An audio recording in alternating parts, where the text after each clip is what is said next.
la delibera che è passata. Ma io vorrei precisare questo, non è un importante risultato per l'opposizione, è un importante risultato per la città di Catania.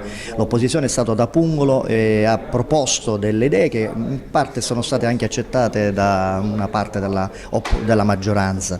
Noi vogliamo dire a questa amministrazione che dobbiamo finirla di dare l'immagine di una cosa e poi nella realtà non c'è concretezza dietro.